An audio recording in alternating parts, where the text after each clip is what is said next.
Thutha wa ambunge ya Jubilee kũhaika ndereti ya kũrehe mũgarũrũku watho-inĩ ũrĩa ũramataga ithurano mbunge-inĩ ya bũrũri, thutha ũcio kamĩtĩ ya hamwe gĩtongorio nĩ William Cheptumo akĩrũgamĩrĩra mbunge ya kĩbũrũri nake Fatuma Dulo akĩrũgamĩrĩra mbunge ya Senate kũhe mũingĩ kanya ga gũcangĩra mũrũgamo wao. Rĩu ndereti ĩno nĩyoete mwerekera mwerũ, NASA ikĩmeneria Jubilee nĩ ũndũ wa kwaga kũmakuruhania. Maũndũ makĩoneka kũhiũhia ngwatĩro kũrĩ mĩena yerĩ ya kĩũteti, o mwena ũkĩrũgamia na mũrũgamo wao. Kũringana na mbunge ya Jubilee magĩtongorio nĩ mũmbunge wa Kĩharũ Ndĩndĩ Nyoro, NASA nĩ yathingithirie bũrũri kuona wendi wao nĩ kũhamũrithia kamĩtĩ yothe ya IEBC nĩguo gĩthurano gĩtigatabanio kũrũmĩrĩra itua rĩa igoti rĩa gũteanĩria gĩthurano kĩa ũpresident magĩetha kanya ga thirikari ya ũrũmwe. And we will do everything in our power to protect her right to express their sovereign will. The amendments to the Electoral Act that we support do not add to the burden of the IEBC.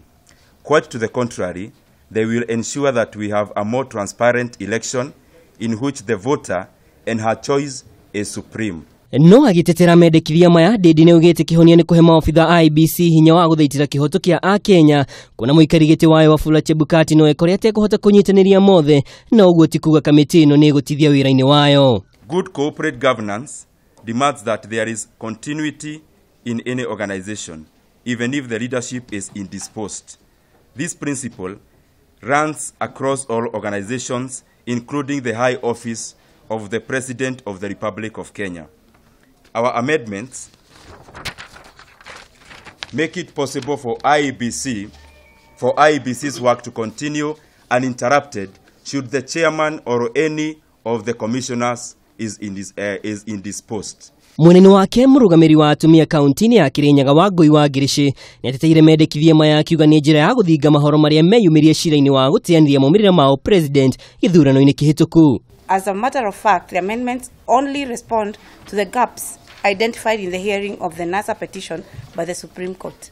They will ensure that the voter is protected and the process is made more transparent than it is today. No na gũkĩrĩ ũguo gĩkundi kĩa mbunge ya kĩama kĩa ODM kĩrĩa kĩrĩ rungu rwa NASA magĩtongorio nĩ mũmbunge wa Ugunja Opiyo Wandayi nĩ maugĩte ikinya rĩa Jubilee rĩa gũthondeka kamĩtĩ ya mbunge ya kwendekithia mogarũrũku mawatho-inĩ ma gĩthurano nĩ mũgarũ na watho kuona matiakuruhanirio.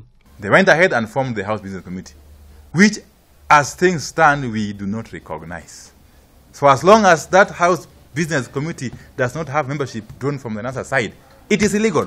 Na macio magĩthiaga na mbere, Senator wa Siaya James Orengo ũrĩa nowe mũrũgamĩrĩri wa maũndũ megiĩ watho ngwatanĩro-inĩ ĩno ya NASA nĩaugĩte angĩkorwo IEBC ndĩkũmacokeria ũrĩa megũtangĩkĩra mendekithia mao, mĩrũrũngano no ĩgũthiĩ na mbere. Ngĩribotera Kameme TV, niĩ njĩtagwo Mwaũra wa Ndũng'ũ.